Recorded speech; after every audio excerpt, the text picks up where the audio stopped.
السلام علیکم ورحمۃ اللہ وبرکاتہ۔ امید کرتا ہوں کہ آپ سب خیریت سے ہوں گے اور سب ٹھیک ہوں گے۔ آج کا جو ہمارا وظیفہ ہے وہ بہت ہی اہم ہے، اور وظیفہ شروع کرنے سے پہلے آپ سے ایک چھوٹی سی ریکویسٹ ہے، اگر آپ نئے ہیں تو ہمارے چینل کو سبسکرائب کریں اور بیل آئیکن کو بھی دبا دیں تاکہ آنے والی ہماری نیو ویڈیو آپ تک پہنچ سکے۔ تو شروع کرتے ہیں۔ دنیا و آخرت کے غم دور کرنے کا وظیفہ۔ جو شخص ہر صبح و شام یہ کلمات 7 مرتبہ پڑھے گا، اللہ تعالیٰ اس کو دنیا و آخرت کے غم سے نجات دے گا۔ تو پڑھنا کیا ہے؟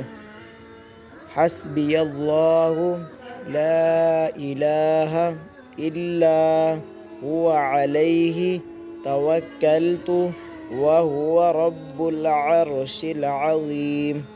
امید کرتا ہوں کہ آپ کو یہ ویڈیو اچھی لگی ہوگی، اور اگر اچھی لگے تو ویڈیو کو لائک کریں اور ویڈیو کو زیادہ سے زیادہ شیئر کریں، اور آخر میں چینل کو سبسکرائب کریں۔